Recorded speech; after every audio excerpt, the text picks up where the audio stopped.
Hello, I am Jody Wolf. You're watching Expoz today, May 30, 2011, 11:17 p.m., Birmingham, Alabama. Topic: America's disasters. The new beginning is now. April 4, 2011, America became involved in the Middle East dispute. It started with Tunisia. But why did America jump in with Libya or against Libya? No one knows yet who we're fighting. As the riots grew, so did the remarks from America. And those remarks were against Israel. Why? April the 8th, 2011, 4 days later, America had its first violent tornado outbreak. And as you know, it's not yet ended. Slowed down a bit, but it's still continuing as of this moment. April 8, 2011 was the earliest outbreak ever on record. House Speaker John Boehner called for Israel to speak at a joint sessions of Congress. This call was on April 18. His meeting was to be May 24 and was hoped to get congressional support for Israel. His intent was to get Obama to oppose and vote against the Palestinian state when the United Nations opened for business in September 2011. Obama feared Israelis Netanyahu would go further.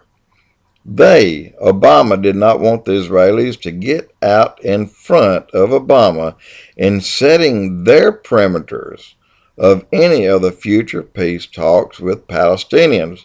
Why? It's their friggin' land.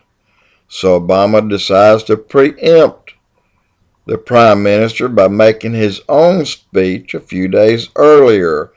So on May 19, Obama went to the State Department and made a major foreign policy speech addressing the recent changes about the unrest in the Middle East.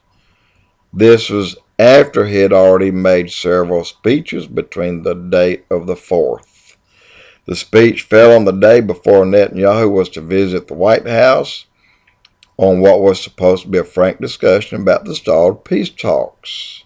Obama started out telling the Syrian president to shape up or ship out. However, this speech was a smokescreen because he reserved his big guns for Israel by breaking with decades of American bipartisan policy by not stipulating the perimeters of a peace process between the PLO and Israel, which is their right. Obama laid down these conditions himself by breaking with Israel and siding with the Arabs, and you know that. Obama called upon Israel to fall back onto something that didn't really exist, a mythical 1967 border. He called for permanent Jordan, Egypt, Palestinian borders with Israel and a permanent border between the Palestinians and Israel. So, as Obama made his speech, this is not in a world that's possible. It's just not. Certainly not the real world, and pretty much ordered Israel to comply, even had the Middle East in a victory mode before Israel and Benjamin Netanyahu even came to sit down and meet and talk. Obama said everyone had the right to be a state, but of course Israel was the only country on earth to give up some land. Israel was the only country to give up more land. And this went on, and then went on to say Israel had the right to defend itself by itself. The victory party had already started, even before Obama and Israel even met on May the 20th. At this very moment, the Arabs already started calling for Israel to go back, even before 1948, and start there and give up even more land prior to 48 prior to them becoming a nation. Again, give an inch, they want a mile. These Islamic terrorists now want more, and the meeting has not even taken place. So what Obama did was to lay down the law, took it away from Israel to discuss on their own what would take place and work out their own terms.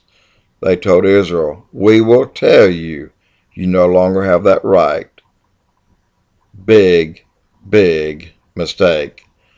So we now know Obama's position before meeting with Benjamin Netanyahu. And after said meeting, Obama had a complete change of heart. The next two statements are critical. God went into that meeting with Benjamin Netanyahu, and Obama could not speak against that. He came out of said meeting in a half-dazed and confused state and told America what America and Israel wanted to hear, and also the same was said by Benjamin Netanyahu. Right. So all is good. However, number two, Obama had only one day. He gathered his wits and again said what he wanted the Arabs to hear. He changed his mind. He already went back on his word in one day. And for this, Obama said, it's just a dispute among friends. Not so. That is a lie. America continued on the worst tornado journey that ever hit this country. America, the disaster started on April the 8th, 2011, and 4 days after calling for a meeting with Israel, because from that moment he started running his mouth, downing and condemning Israel. Not at all what John Boehner did, but what Obama and Hillary Clinton did. They started the undermining process to erode Israel. And when they heard John Boehner told Netanyahu to come speak with Congress, it kind of ticked them off. So this is when the inner battle, hid behind doors battle started. But God heard the speeches behind doors. This is precisely the date when the tornadoes started hitting America. As of today, and as you know, they have not started yet. They're slowing down a little bit. But the track record of meeting Israel is now 52-0. 52 disasters, 52 meetings, and 52 times we got hit. And the worst is not yet here. Everyone tells Obama, thank you, Obama, for destroying America in more ways than one. And we too, we know the Jews are God's chosen. We know every time we attacked Israel with words by telling them to give up their land, every time we attack non-Christians for giving us the word of God, every time you turn your head while evil goes on right in your own backyard, every time we ignore what the Word of God says, we simply reap what we sow. We have to remember that when we go against the true Word of God, what we need to expect, the Word of God will convict us. It's a simple law of reciprocity. It will happen to you and me as we allow it to happen to others. This, my friend, is part of why America is on fire and about to crash and burn, as well as all nations who do the same. P.S. The worst in monetary damage-wise, the worst in numbers, the most deaths in recorded history. This is through May 26, 2011. And don't you want to know what comes next? Jody Wolf, Expoz.